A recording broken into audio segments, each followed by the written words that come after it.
place has a lot of history. A lot of people have traveled through here through the years, you know, thousands of people. It's a great destination, just a beautiful area. This project would be to improve the Vista Trail, we call it. It's a river trail, parallels the canoe carry.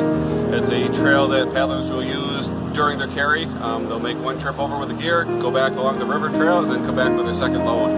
And it's a beautiful stretch of river. The trail definitely needs to be improved, just for safety reasons and for viewing reasons.